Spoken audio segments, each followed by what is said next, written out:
ஆண்டவருடைய நாம மகிமைப்படுவதாக. ஆண்டவராகிய இயேசு கிறிஸ்து சிலுவையின் பட்ட பாடுகளை குறித்து தியானிப்பதற்கு முன்பதாக ஒரு பாடல் ஒன்றை பாடி நம் ஆண்டுடைய நாமத்தை மகிமைப்படுத்தி பின்பதாக ஆண்டுடைய வார்த்தைகளை நாம் தியானிக்கலாம்.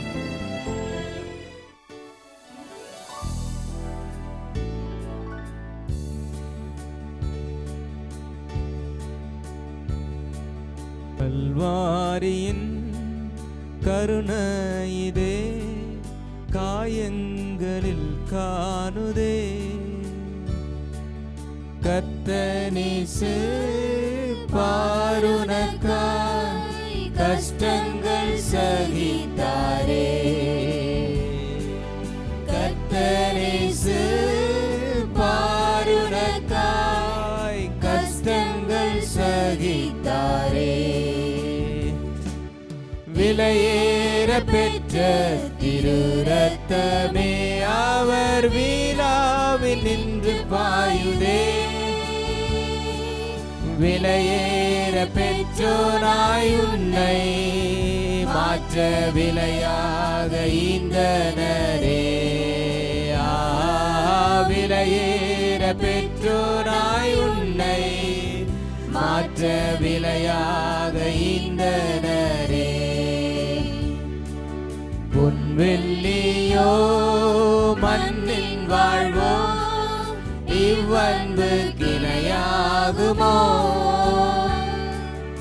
அன்னையிலும் அன்பு வைத்தே தம் ஜீவனை ஈந்தாரே,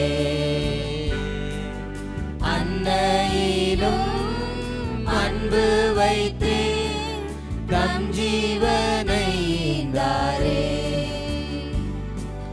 விலையேற பெற்ற திரு ரத்தமே அவர் வீலாவில் நின்று பாயுதே,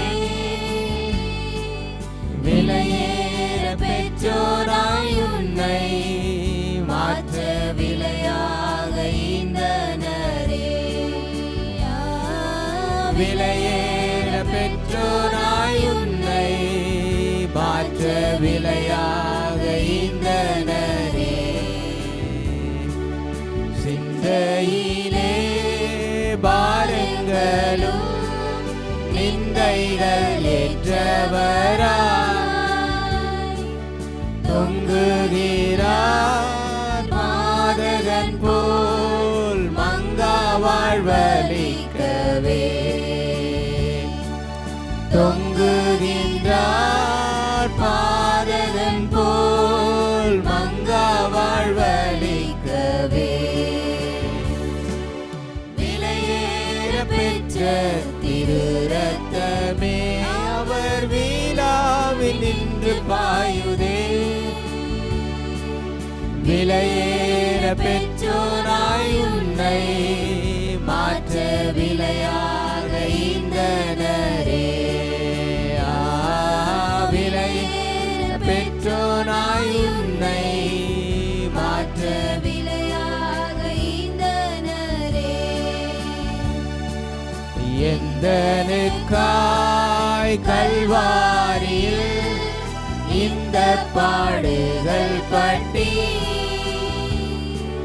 தந்தையேவும் அன்பினையே சிந்தித்து சேவை செய்வே, தந்தையேவும் அன்பினையே சிந்தித்து சேவை செய்வே. விலையேற பெற்ற திரு ரத்தமே அவர் வீலாவில் நின்று பாயுதே, விலையேற பெற்றோராய் உன்னை மாற்ற விலையாக ஈந்தனரே. விலையேற பெற்றோராய் உன்னை மாற்ற விலையாக ஈந்தனரே. விலையேற பெற்றோராய் உன்னை மாற்ற விலையாக ஈந்தனரே.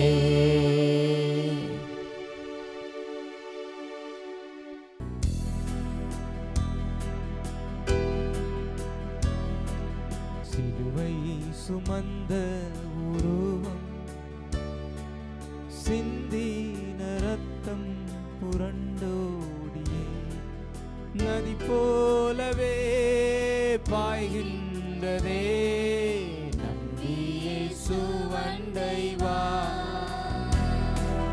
நம்பியே சுவண்டை வா. சிலுவை சுமந்த உருவம், சிந்தின ரத்தம் புரண்டோடியே நதி போலவே பாய்கின்றதே. நம்பியே சுவண்டை வா, நம்பியே சுவண்டை வா.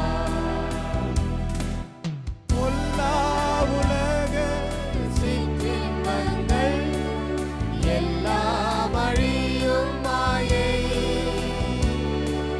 பொல்லா உலக சிற்றின்பங்கள் எல்லாம் அழியும் மாயை. காணாய் நிலையான சந்தோஷ பூமியில் கர்த்தாவின் அன்பண்டை வா. காணாய் நிலையான சந்தோஷ பூமியில் கர்த்தாவின் அன்பண்டை வா.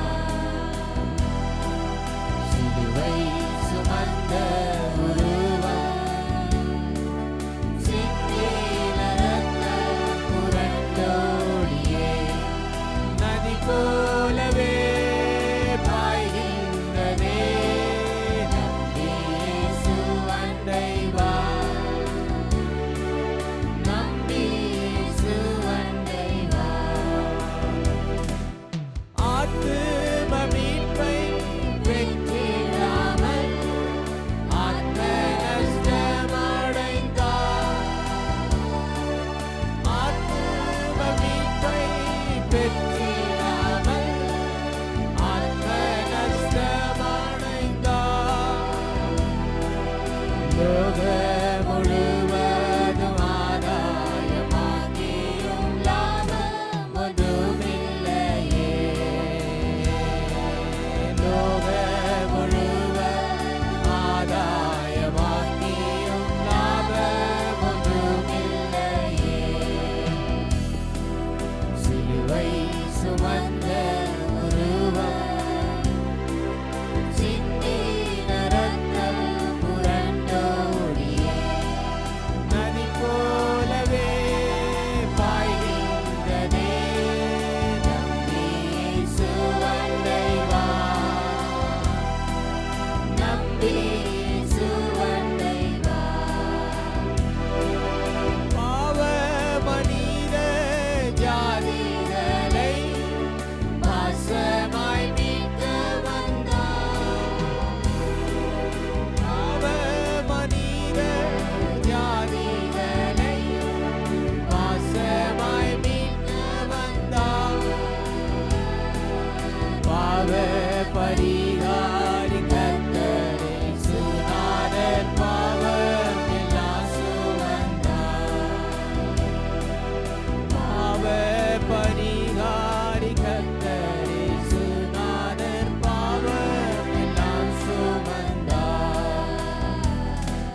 சிலுவை சுமந்த உருவம், சிந்தின ரத்தம் புரண்டோடியே நதி போலவே பாய்கின்றதே. நம்பியே சுவண்டை வா, நம்பியே சுவண்டை வா. ஆண்டவருடைய நாமம் மகிமைப்படுவதாக. Glory to be the Lord's name. இந்த நாளிலும் சிலுவை குறித்ததான பாடுகளை குறித்து நாம் தியானிக்க போகிறோம். Today we are going to meditate on the sufferings of the cross. 1 கொரிந்தியர் 1:18 நாம் வாசிக்க கேட்கலாம். Yes, we can read the verse from 1 Corinthians chapter 1 and verse 18. சிலுவையை பற்றிய உபதேசம் கெட்டு போகிறவர்களுக்கு பைத்தியமாயிருக்கிறது, ரட்சிக்கப்படுகிற நமக்கோ அது தேவ பெலனாயிருக்கிறது.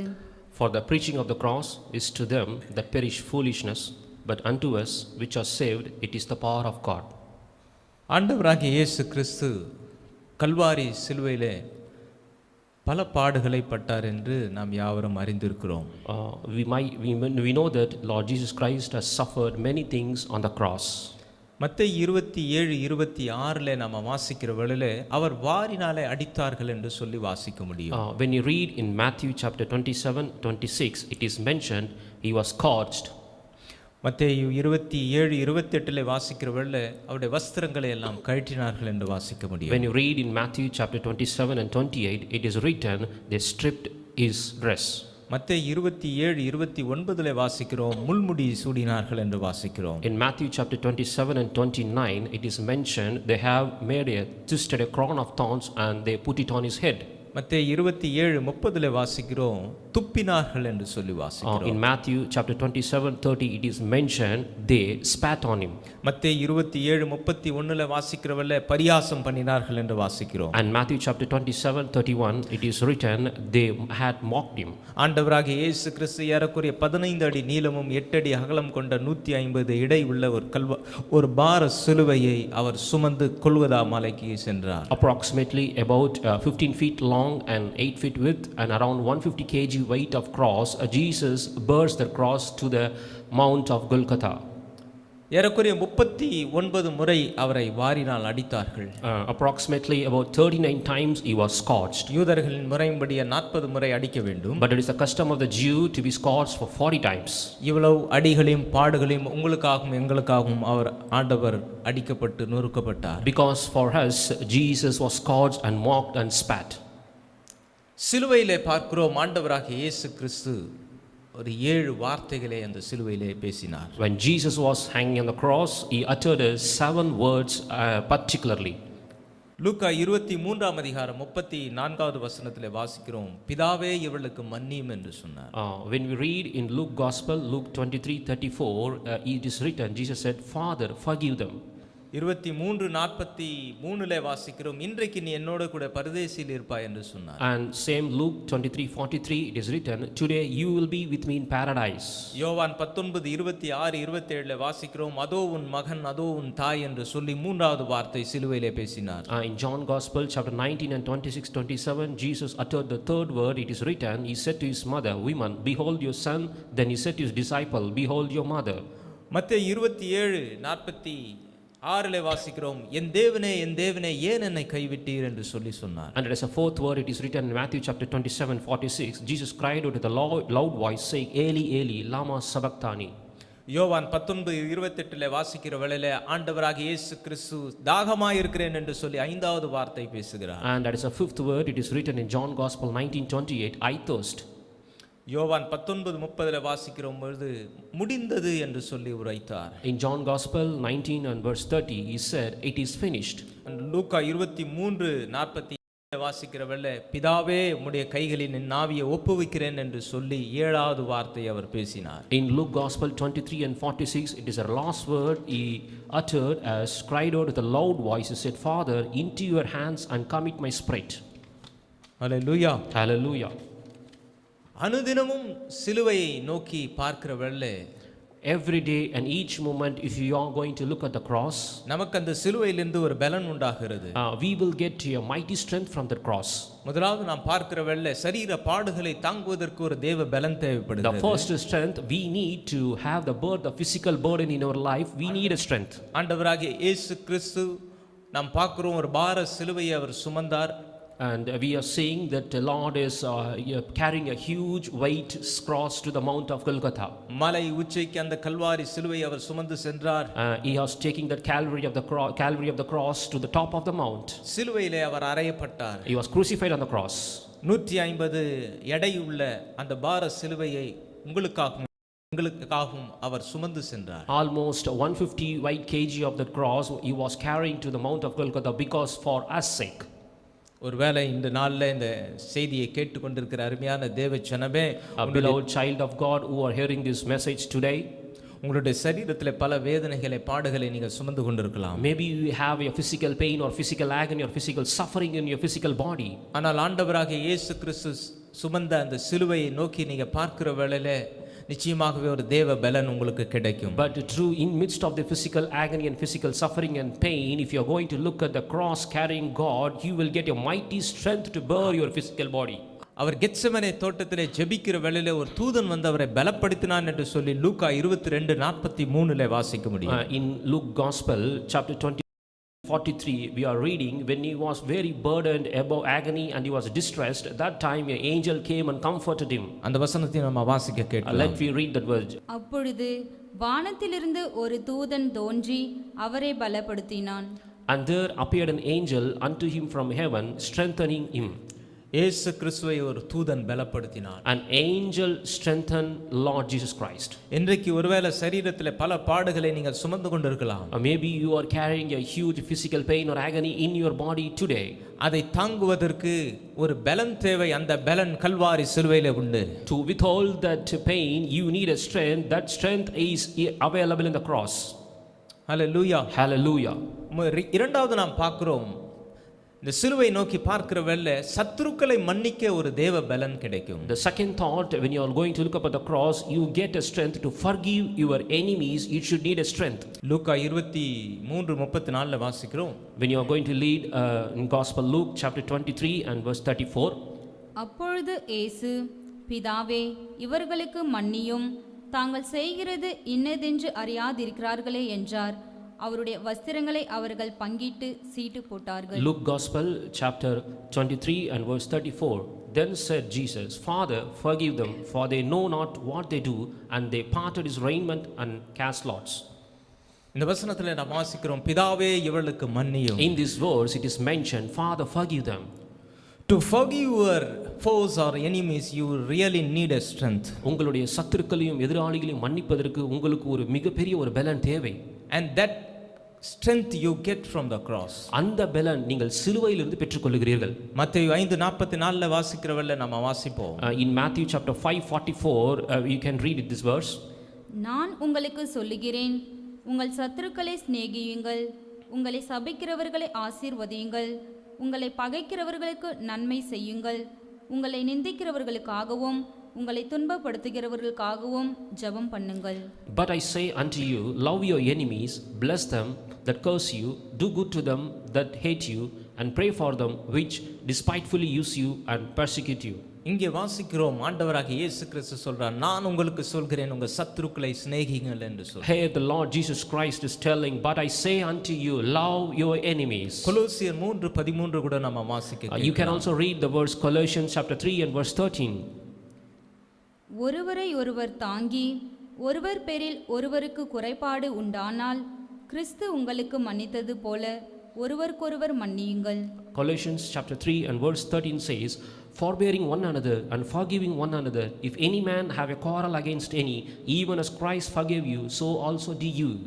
கடைசி பகுதியிலே நாம வாசிக்கிற வேளை, In the last portion of the verse you can read it. அப்போஸ்தலனாகிய பவுல் கொலோசியருக்கு எழுதும்போது மிக அழகாய் சொல்கிறார், கிறிஸ்து உங்களுக்கு மன்னித்தது போல ஒருவருக்கொருவர் மன்னியுங்கள் அப்படி சொல்றார். Apostle Paul says very clearly in this verse, forbearing one another and forgiving one another, if any man have a quarrel against any, even as Christ forgave you. It is very tough to forgive your enemy. உங்களுடைய சத்துருக்களை நீங்கள் மன்னிப்பது மிக மிக கடினமான ஒரு காரியம்.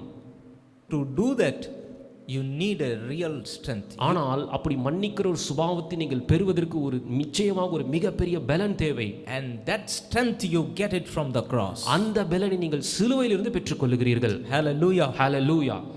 Mark 11 25-26 கூட வாசிக்கிறோம். You can also read in the Gospel of Mark 11:25 and 26. நீங்கள் நின்று ஜெபம் பண்ணும் பொழுது ஒருவன் பேரில் உங்களுக்கு யாதொரு குறை உண்டாயிருக்குமானால் பரலோகத்தில் இருக்கிற உங்கள் பிதா உங்கள் தப்பிதங்களை உங்களுக்கு மன்னிக்கும்படி அந்த குறையை அவனுக்கு மன்னியுங்கள். நீங்கள் மன்னியாதிருப்பீர்கள் ஆனால் பரலோகத்தில் இருக்கிற உங்கள் பிதாவும் உங்கள் தப்பிதங்களை மன்னியாதிருப்பார் என்றார். Mark Gospel 11 and 25 and 26 verse says like this, and when you stand praying, forgive if ye have of against any, that your Father also which is in heaven may forgive you your trespass. And 26 verse, but if ye do not forgive, neither will your Father which is in heaven forgive your trespasses. ஆண்டவருடைய நாமம் மகிமைப்படுவதாக. Glory to the name of the Lord. மன்னிப்பை குறித்து தியானிக்கிற வேளையிலே When we are meditating about the forgiveness, சிறந்த உதாரணம் for the best example about the forgiveness, வேதத்திலே யோசேப்பு என்ற ஒரு நபரை குறித்து நாம in பார்க்கிறோம். Bible we can see about the character called Joseph, the best example for forgiveness. யோசேப்பை அவருடைய சகோதரர்கள் 20 வெள்ளிக்காசுக்கு விற்று போட்டார்கள். Joseph was sold for the 20 piece of silver from among his brethren.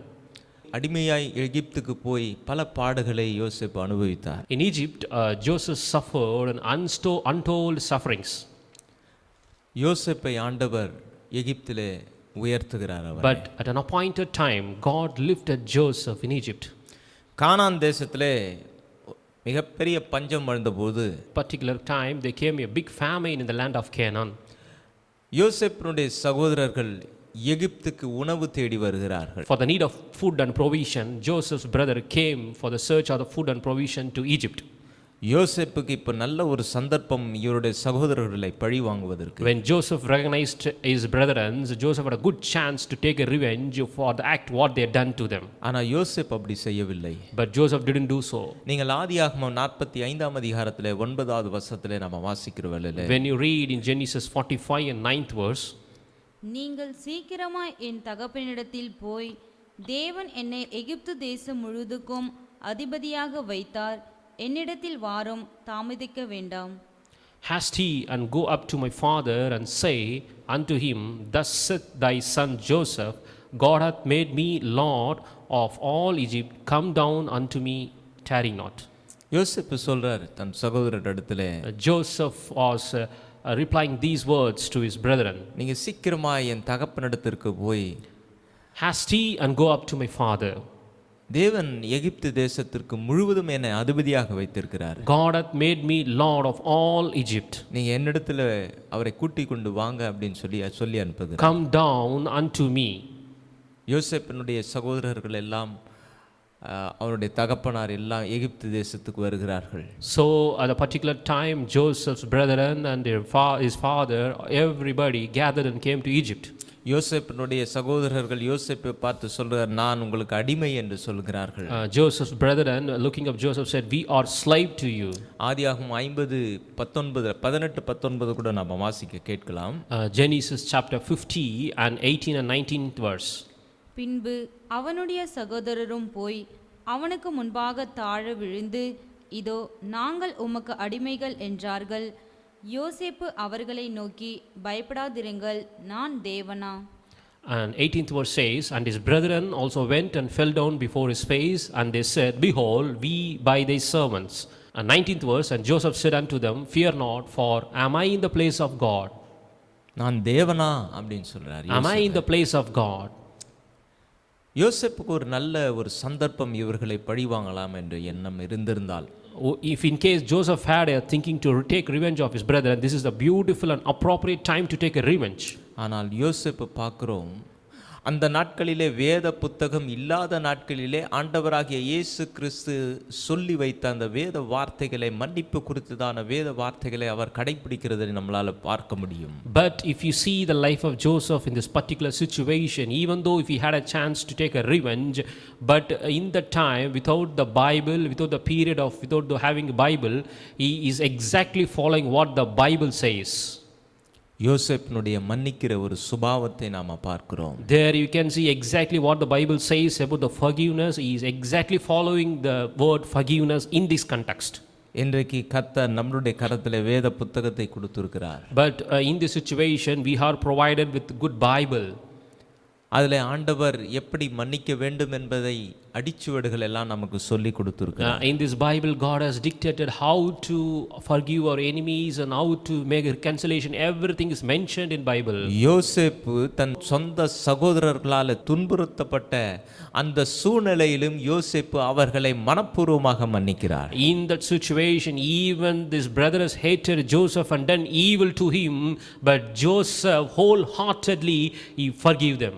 இன்றைக்கு நீங்கள் அருமையான தேவ ஜனமே இதை கேட்டுக்கொண்டிருக்க உங்களாலும் அப்படிப்பட்ட காரியங்கள் செய்ய முடிகிறதா? Oh my dear beloved child of God who is hearing this word of God, are you able to do the thing of forgiveness what Joseph did? எங்களால் முடியாது என்று சொல்கிற வேளையில் தான் ஆண்டவராகிய இயேசு கிறிஸ்துவனுடைய அவர் கல்வாரி சிலுவையில் பட்ட பாடுகளை குறித்து நீங்கள் நோக்கி பார்க்கிற வேளை தேவன் அந்த பலத்தை நமக்கு தர If வல்லவராக he says so, I can't able to forgive such kind of person, means in that situation, in that time only, God is showing the Calvary of the cross, and through the Calvary of the cross, you are getting the strength to forgive your enemies. கர்த்தர் தாமே மற்றவர்களை மன்னிக்க கூடிய தேவ பலனை அந்த கல்வாரி சிலுவை நோக்கி பார்க்கிற வேளை உங்களுக்கு தருவாராக. May the God give the strength of forgiveness when you gaze upon the Calvary of the cross, and through the Calvary of the cross, you will get the strength of forgiving others. Hallelujah. Hallelujah. நீங்கள் மன்னியாதிருப்பீர்களானால், But if ye do not forgive, பரலோகத்தில் இருக்கிற உங்க பிதாவும் உங்கள் தப்பிதங்களை மன்னியாதிருப்பார். neither will your Father which is in heaven will not forgive your trespasses. ஆனால் இந்த உலகத்திலே பார்க்கிறோம், But when you're seeing in the present day world, இந்த உலகத்திலே பெண்கள் பல வகையான பூக்களை தங்களுடைய சிரசிலே சூடிக்கொள்கிறார்கள். in nowadays the people, the women are adorning themselves with such kind of many kind of flowers on their head. தமிழ்ல பூ என்று சொல்லி ரொம்ப அழகா இருக்கிறது. In Tamil it is mentioned as a flower.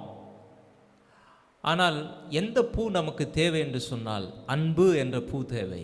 But what kind of flower we need is, it's not like a literal flower, but we need a flower called love. மன்னிப்பு என்ற பூ தேவை. We need a flower called forgiving. ஒரு பூவை எடுக்க வேண்டும், அந்த பூ எது என்று சொன்னால் கசப்பு. You should have to remove such kind of one type of flower which is called the bitterness. அது எடுப்பீர்கள் என்று சொன்னால், If you are going to remove that flower called bitterness, நிச்சயமாகவே உங்களுடைய சத்துருக்களை உங்களால மன்னிக்க முடியும். surely you can forgive your enemies and trespasses. ஒருவேளை நீங்க சொல்லலாம், Maybe you can tell like this, pastor உங்களுக்கு தெரியாது அவங்க எங்களை பத்தி எவ்வளவு கேவலமா எவ்வளவு அசிங்கமாய் பேசினார்கள். Pastor, you don't know how badly and vulgarly they have spoken against us. எப்படி போய் அவங்களை எங்களால மன்னிக்க முடியும்? How can I forget such kind of people? எங்களுக்கு விரோதமாய் அவர்கள் எவ்வளவு சூனிய மந்திரங்களை வைத்திருக்கிறார்கள், எப்படி எங்களால மன்னிக்க முடியும்? They have done many witchcrafters and many malice practices things against us. How can I forgive them? இதை செய்வதற்கு ஒரு பலன் தேவை. But such kind of forgiveness, if you want to get it, you need a strength to forgive. அவர்களை மன்னிப்பதற்கு ஒரு பலன் தேவை உங்களுக்கு. You need strength to forgive such kind of people. அந்த பலன் தான் கல்வாரி சிலுவையிலே கிடைக்கும். That strength only you can get from the Calvary of the cross. நீங்க அந்த சிலுவையை நோக்கி பார்க்கிறவர்கள ஆண்டவராகிய இயேசு கிறிஸ்து சொன்னாரே, பிதாவே இவர்களுக்கு மன்னியும், இவர்கள் செய்கிறது இன்னதென்று அறியாதிருக்கிறார்கள். The moment when you are going to gaze up at the cross and looking at the cross, that time, that word that the Lord said, Father, forgive them because they don't know what they are doing. அப்படிப்பட்ட ஒரு பலன் கர்த்தர் தாமே உங்களுக்கு தருவாராக. So that such time the Lord will give such a huge strength to you to forgive your enemies. உங்களுடைய சத்துருக்களை சிநேகிங்க. Love your enemies. அவர்களை மன்னிப்பதற்கு ஒரே வழி இயேசு கிறிஸ்து கல்வாரி சிலுவையிலே தொங்கின அந்த பாடுகளை நீங்கள் நினைவு கூறுகிற வேளையில ஒரு பாவம் செய்யாமல் ஒரு தவறும் செய்யாமல் ஆண்டவராகிய இயேசு கிறிஸ்து நின்று கொண்டிருக்கிற அத்தனை பேரையும் பார்த்து ஆண்டவர் சொன்னார், பிதாவே இவளுக்கு மன்னியும். The only way and only possible thing to forgive your such kind of enemies is, the only solution is, you have to look up at the cross and see the scene that God says, Lord, forgive them because they don't know what they are doing. கர்த்தர் தாமே அப்படிப்பட்ட பலனை உங்களுக்கு தருவாராக. May the Lord shall give you such kind of strength to you. மூன்றாவதாக நாம பார்க்கிறோம், Thirdly, we are going to see, நிந்தையான பேச்சுக்களை தாங்குவதற்கு ஒரு பலன் தேவை. we need a strength to bear the mockery words and the shameful words against us. லூக்கா 23ஆம் அதிகாரத்திலே 35வது வசனத்தை நாம வாசிக்க கேட்கலாம். Luke Gospel 23 and 35th verse we are going to read now. ஜனங்கள் நின்று பார்த்து கொண்டிருந்தார்கள். அவர்களுடனே கூட அதிகாரிகளும் அவரை இகழ்ந்து, இவன் மற்றவர்களை ரட்சித்தான், இவன் தேவனால் தெரிந்து கொள்ளப்பட்ட கிறிஸ்துவானால் தன்னைத்தானே ரட்சித்துக் கொள்ளட்டும் என்றார்கள். Luke Gospel chapter 23 and 35th verse says, and the people stood beholding, and the rulers also with them derided him, saying, he saved others, let him save himself, if he be Christ, the chosen of God. 37வது வசனத்தையும் நாம வாசிக்க கேட்கலாம். Also we are going to read the verse 37. நீ யூதரின் ராஜாவானால் உன்னை ரட்சித்துக்கொள் என்று அவரை பரியாசம் பண்ணினார்கள். And saying, if thou be the king of the Jews, save thyself. 39வது வசனத்தையும் வாசிப்போம். We also read the 39th verse. அன்றியும் சிலுவையில் அறையப்பட்டிருந்த குற்றவாளிகளில் ஒருவன், நீ கிறிஸ்துவானால் உன்னையும் எங்களையும் ரட்சித்துக்கொள் என்று அவரை இகழ்ந்தான். And one of the malefactors which were hanged railed on him, saying, if thou be Christ, save thyself and us. கிறிஸ்துவை ஆண்டவராக இயேசு கிறிஸ்துவை பரியாசம் பண்ணினார்கள். They mocked and uttered a shameful words against the Lord Jesus Christ. நீ கிறிஸ்துவானால் அப்படி சொல்றாங்க.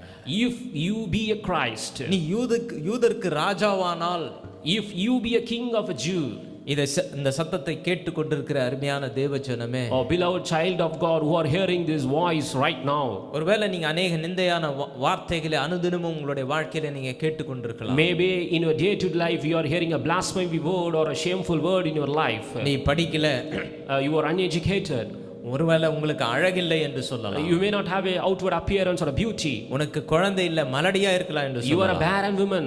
இன்னும் பல்வேறு வார்த்தையினாலே நிந்தையான வார்த்தையினாலே அனுதினம் உங்களுடைய செவிகள் கேட்டுக்கொண்டிருக்கலாம். Moreover, such kind of words or any other words of blasphemy words or mocking words you may hear in your day to day life. ஒன்று மறந்து விடக்கூடாது, ஆண்டவராகிய இயேசு கிறிஸ்து இதை காட்டிலும் நாம இந்த பூமியிலே கேட்கிற வார்த்தைகளை காட்டிலும் அதிக நிந்தையான வார்த்தைகள் எல்லாம் அவர் கேட்டார். But one thing you should not forget, the things and hard words, what are the things you are hearing now more than that the mockery words Lord has heard when you are living in this world.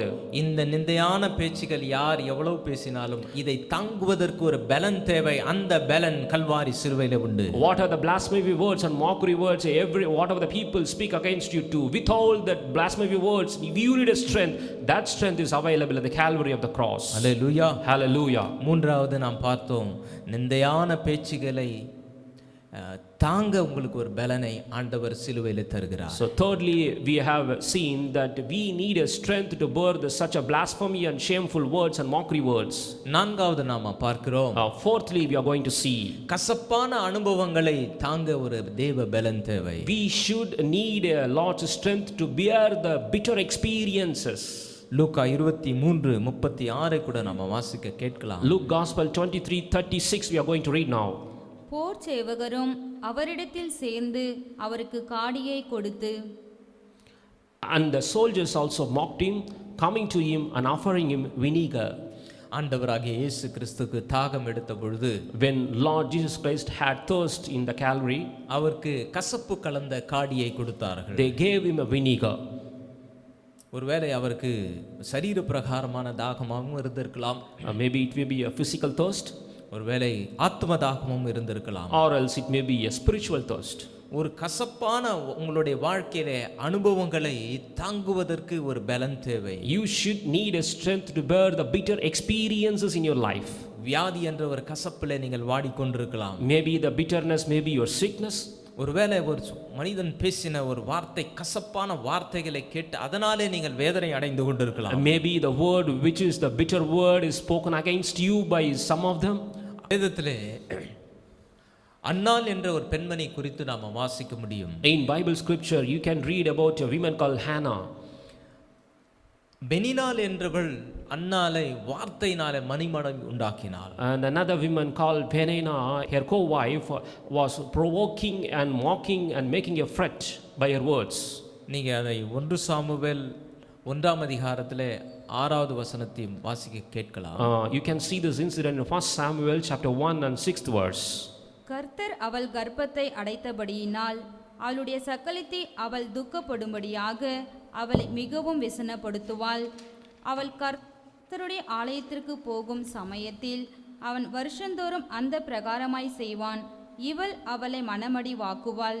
அப்பொழுது அவள் சாப்பிடாமல் அழுது கொண்டிருப்பாள். And your adversary also provoked her sore for to make her fret, because the Lord had shut up your womb. And as he did so year by year, when she went up to the house of the Lord, so she provoked her. Therefore she wept and did not eat. ஒருவேளை இந்த வார்த்தைகள் பார்க்கிறோம். We are seeing such kind of words here. அந்த வார்த்தை எவ்வளவு கசப்பான ஒரு வார்த்தையா இருக்கும். What kind of bitter words when she is using a provoking word. ஒருவேளை இப்படிப்பட்ட வார்த்தைகளை நீங்கள் கேட்டுக்கொண்டிருக்கலாம். Maybe you can hear such kind of provoking word in your life. இப்படிப்பட்ட கசப்பான அனுபவங்களிலிருந்து நாம விடுதலை பெறவும், to relieve and get rid of this such kind of bitterful experiences, அந்த சிலுவை தான் நமக்கு பலனை தருகிறது. the only solution or only way we can get the strength is from the cross. Hallelujah. Hallelujah. ஐந்தாவதாக நாம பார்க்கிறோம், On 5th we are going to see, இயேசு கடைசி நிமிடம் மட்டும் சுவிசேஷத்தை அறிவித்தார். Till the last moment, the last breath of his life, Jesus proclaimed the gospel. நீங்க லூக்கா 23:43 வாசிக்கிற வேளையிலே You can read this in Luke Gospel 23 and 43. இயேசு அவனை நோக்கி, இன்றைக்கு நீ என்னோடு கூட பரதீசியில் இருப்பாய் என்று மெய்யாகவே உனக்கு சொல்லுகிறேன் என்றார். And Jesus said unto him, Verily I say unto thee, today shalt thou be with me in paradise. ஆண்டவராகிய இயேசு கிறிஸ்து கல்வாரியிலே சிலுவையிலே தொங்கிக் கொண்டிருக்கிற வேளையிலே When Lord Jesus Christ was hanging in the Calvary, கள்ளன் ஒருவனுக்கு ஆண்டவர் சுவிசேஷத்தை வார்த்தையை சொல்கிறார். he was telling the gospel to the beside side thief or criminal. நீ என்னுடனே கூட பரதேசில் இருப்பாய் என்று மெய்யாகவே உனக்கு சொல்கிறேன். I say to you today, you will be with me in paradise. Assuredly I say to you. ஒருவேளை இன்றைக்கு நாம சுவிசேஷம் அறிவிக்க முடியாதபடி தடைகள் இருந்தாலும் Maybe today we will find some obstacles to proclaim the gospel.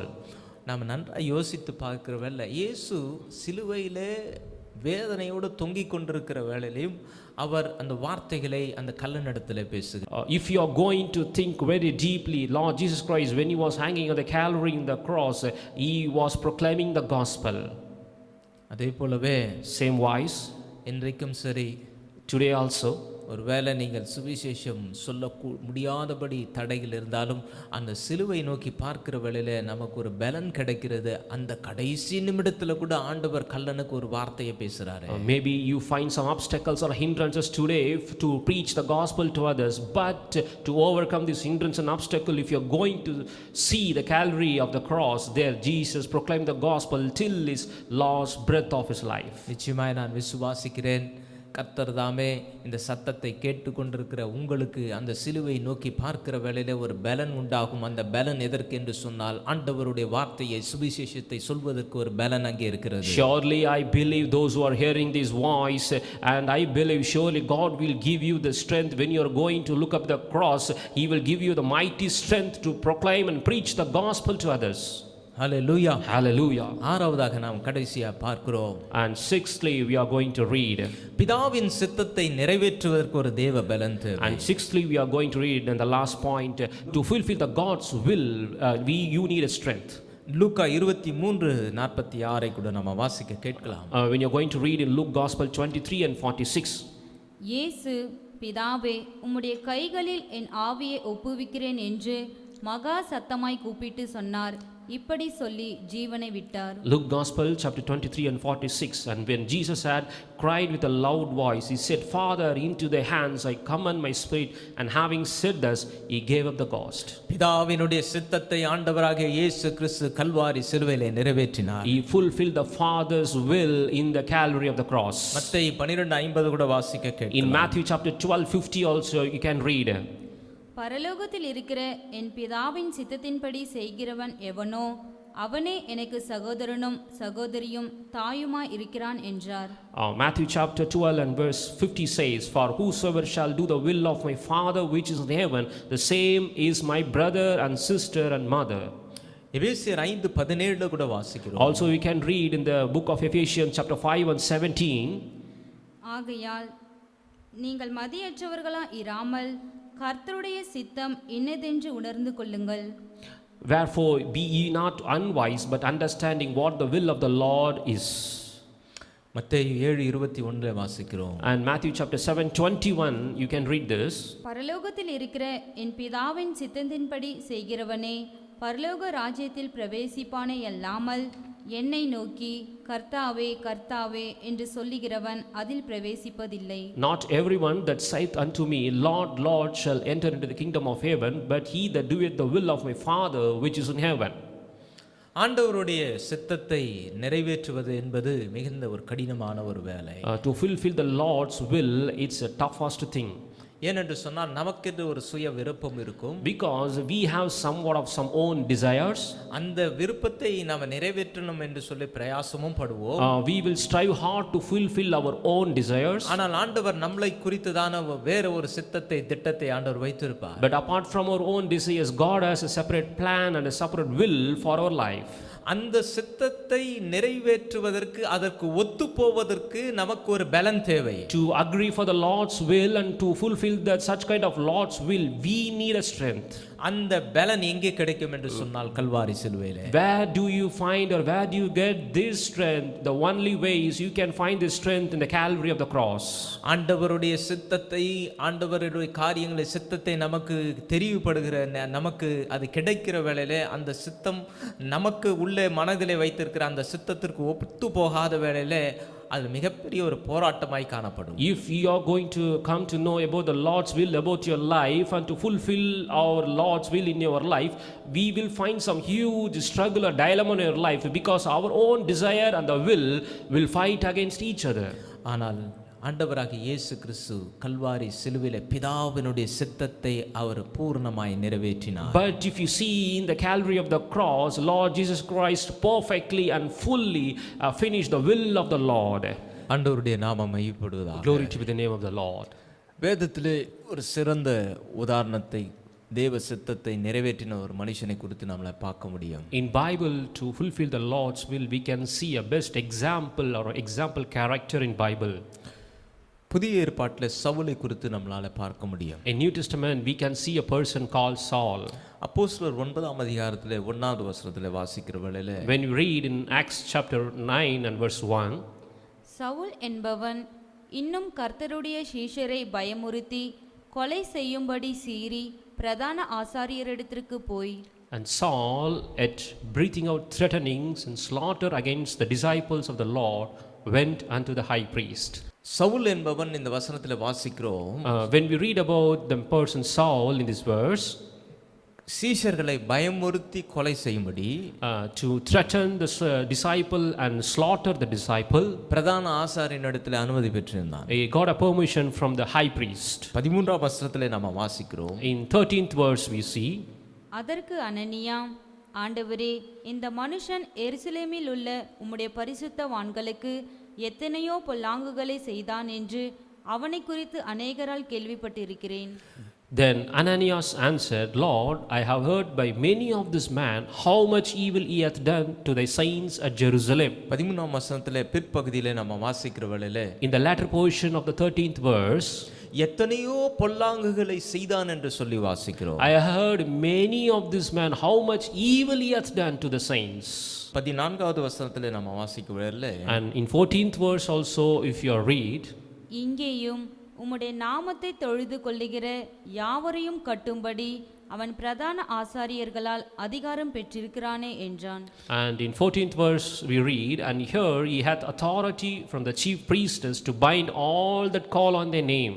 14வது வசனத்திலே வாசிக்கிறோம், சவுல் அநேகரை கட்டும்படி, யாவரையும் கட்டும்படி என்று சொல்லி வாசிக்கிறோம். In 14th verse it is mentioned from the chief priestess to bind all that call on their name is mentioned.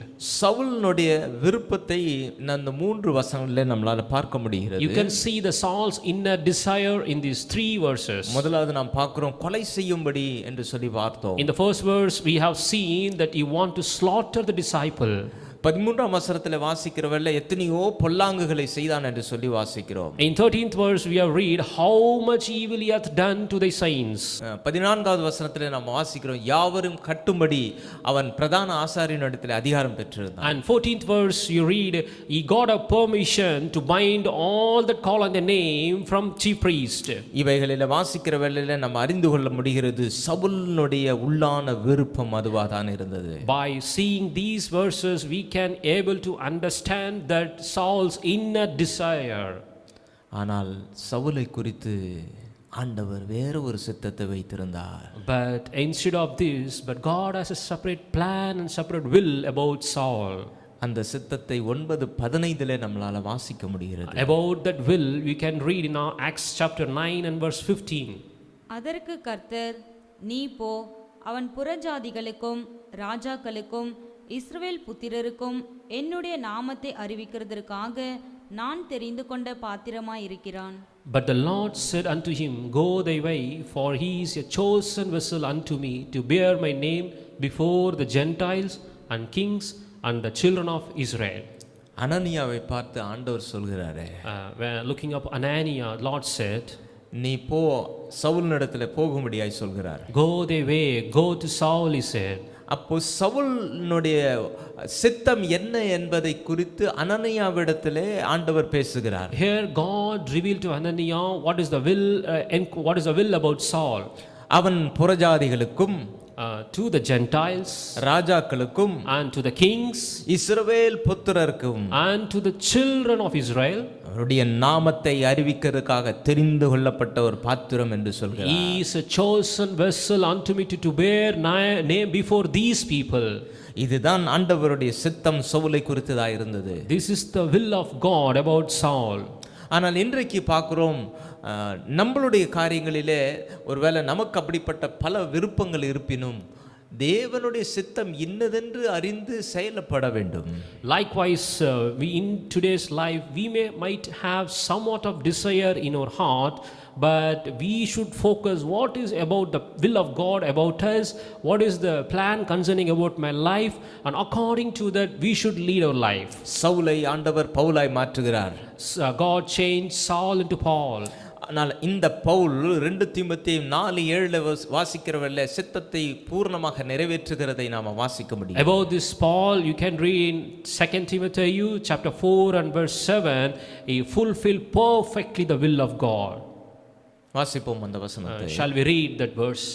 நல்ல போராட்டத்தை போராடினேன், ஓட்டத்தை முடித்தேன், விசுவாசத்தை காத்துக்கொண்டேன். I have fought a good fight, I have finished my course, I have kept the faith. இந்த வசனம் ஒரு அற்புதமான ஒரு வசனம். This verse is a beautiful verse. இந்த வசனத்தில் என்ன வாசிக்கிறோம், அப்போஸ்தலனாகிய பவுல் சொல்கிறாரு, நல்ல போராட்டத்தை நான் போராடினேன். In this verse Apostle Paul says, I have fought a good fight, ஓட்டத்தை முடித்தேன் என்று சொல்றார். I have finished my course, விசுவாசத்தை காத்துக்கொண்டேன் என்று I have சொல்றார். kept the faith. தேவன் எதற்காக பவுலை தெரிந்து கொண்டாரோ அவருடைய சித்தத்தை பரிபூர்ணமாய் நிறைவேற்றுகிறார். For the what purpose God had chosen Paul, Paul fulfilled the will of God perfectly in the end. ஒருவேளை இந்த சத்தத்தை கேட்டுக்கொண்டிருக்கிற அருமையான தேவ ஜனமே, Oh children of God, whoever hearing this word of God now, உன்னை குறித்துதான ஆண்டவர் ஒரு சித்தம் வைத்திருக்கலாம். concerning you and concerning your life, God may have a particular plan about your life. அந்த சித்தத்தை நிறைவேற்றுவதற்கு உங்களுடைய மனதிலே இடமில்லாமல் இருக்கலாம். God may have a particular plan or will about your life. Maybe you don't have a desire to fulfill the will of God. அதை நிறைவேற்றுவதற்கு ஒரு பலன், To fulfill that will, நீங்கள் கல்வாரி சிலுவை நோக்கி பார்க்க வேண்டும். to fulfill that will, you need a strength, and for that strength you have to look up the Calvary of the cross. கர்த்தர் தாமே அவருடைய சித்தத்தை நிறைவேற்றுவதற்கு உங்களுக்கு பலத்தை தருவாராக. May the God may give you the strength to fulfill the will of God concerning your life. Hallelujah. Hallelujah. நிச்சயமாய் நான் விசுவாசிக்கிறேன். Surely I believe. இதை சத்தத்தை கேட்டுக்கொண்டிருக்கிற அருமையான தேவ ஜனமே, பிதாவினுடைய சித்தத்தை ஆண்டவராகிய இயேசு கிறிஸ்து உங்களுடைய வாழ்க்கையில வைத்திருக்கிற சித்தத்தை நிறைவேற்றுவதற்கு அதற்கு ஒரு பலன் தேவை. அந்த பலன் சிலுவையிலே உங்களுக்கு கிடைக்கும். Surely I believe today who are hearing this word of God, I believe the God will give you mighty strength to fulfill the Lord's will in your life. For that you should have to look up at the Calvary of the cross. மீண்டும் நான் தலைப்பு வசனத்திற்கு வருகிறேன். Once again we can go to the main verse. 1 கொரிந்தியர் 1:18 அப்போஸ்தலனாகிய பவுல் கொரிந்திக்கு எழுதும்போது சொல்லுவாரு, 1 Corinthians chapter 1 and 1:18, Apostle Paul says when he is writing the verse to Corinthians, சிலுவையை பற்றின உபதேசம் கெட்டு போகிறவர்களுக்கு பைத்தியமா இருக்கிறது, ரட்சிக்கப்படுகிற நமக்கோ அது தேவ பலன். For the preaching of the cross is to them that perish foolishness, but unto us which are saved it is the power of God. நிச்சயமாகவே நான் விசுவாசிக்கிறேன். 6 காரியங்களை குறித்து நாம் இந்த நாளிலே பார்த்தோம். Surely I believe the 6 things what else we are meditated today. அந்த 6 காரியங்களிலும் கர்த்தர் தாமே உங்களுக்கு ஒரு பலத்தை, அந்த சிலுவை நோக்கி பார்க்கிற வேளையில் அந்த பலத்தை ஆண்டவர் தருவாராக. The 6 things what else we have seen today, the whole 6 things of strength God will give to you when you are going to look up at the cross. நம்ம யாவர் கண்களை மூடி நாம ஜெபிப்போம். Shall we close our eyes and pray? இந்த நாளில் நம்முடைய வார்த்தைகளை நாங்கள் சிலுவை குறித்ததான வார்த்தைகளை தியானித்தோம். Lord, today we have meditated the cross, the words uttered in the cross. சிலுவையிலே எங்களுக்காக நீர் பட்ட பாடுகளை குறித்து இந்த நாளில் நாங்கள் தியானித்திருக்கிறோம். Lord, what are the sufferings you have borne at the cross for us? We have meditated upon them. இந்த சத்தத்தை கேட்டுக்கொண்டிருக்கிற ஒவ்வொரு பிள்ளைகளுக்காக கூட ஜெபிக்கிறேன். Whosoever the child of God, whosoever is hearing this word, I praying for all of them. இவருடைய காரியங்களிலே ஒரு பலன் கிடைக்கிறதுக்காக நன்றி. Lord, in our things we need a strength, for you are giving that strength. For that, thank you, Lord. நீர் அந்த பலத்தை இவருக்கு அவர்கள் உம்முடைய சிலுவை நோக்கி பார்க்கிற வேளையிலே நீர் பலத்தை கொடுக்கிறதுக்காக நன்றி. When they are going to look up at the cross or gaze upon the cross, that time you are going to give that strength to them. சிலுவை நோக்கி பார்க்கிறது என்று சொன்னால் எழுத்தின் பிரகாரமாய் சிலுவை நோக்கி பார்க்கிறதல்ல. Looking upon the cross or look at the cross means that is not a physical cross you are going to look up. ஆண்டவர் சொல்லின வார்த்தைகளை, அவர் கல்வாரி சிலுவையிலே பட்ட பாடுகளை நாம தியானிக்கிறவல்ல, அந்த பலன் நமக்கு கிடைக்கும். Looking at the cross means the inner meaning is looking at the words and meditating the words. What else the words Lord spoke on the cross, and we are going to meditate on that word. You will get a strength. கர்த்தாவே, ஆண்டவரே, இந்த சத்தத்தை கேட்டுக்கொண்டிருக்கிற ஒவ்வொரு பிள்ளைகளுடைய சரீரங்களே ஒரு பலன் உண்டாவதாக. Sure, the people, the beloved child who are hearing this word of God will receive the mighty strength in their physical body. உம்மை நோக்கி பார்க்கிறவல்ல ஒரு பாவ மன்னிப்பு அவருக்கு உண்டாகட்டும் ஆண்டவரே. When they are going to look up you, they will receive a salvation. ஒருவேளை சரீரத்தில் வியாதியினாலே வேதனைப்பட்டு கொண்டிருப்பார்கள் என்று சொன்னால் சுகம் உண்டாவதாக. Maybe in case if they are suffering in their body due to sickness or pain, they will get relieved and they will be healed. ஒருவேளை மன்னிக்க முடியாத சூழ்நிலையில் இருப்பார்கள் என்று சொன்னால் அந்த பலத்தை கொடுத்து ஆண்டவரே அவர்களை மன்னிக்கும்படியா செய்வீராக. In case if they are in the time when they are in the situation of unforgiving nature, let this cross strengthen them to make them to a forgiving people. நன்றி இயேசுவே, மக நன்றியோடு துதிக்கிறோம். Thank you, Lord. Thank you, and we thankfully praise you.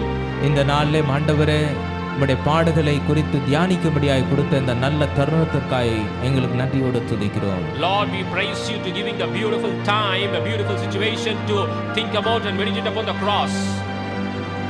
நீரே கிருபையாய் ஒவ்வொருவரை இரத்தத்துக்குள்ளாய் மறைத்து பாதுகாத்துக் கொள்வீராக. Just by the grace cover up everyone and each one through your blood. இயேசுவின் மூலம் ஜெபிக்கிறோம் நல்ல பிதாவே. Through Jesus' name we pray, our Father. Amen. Amen.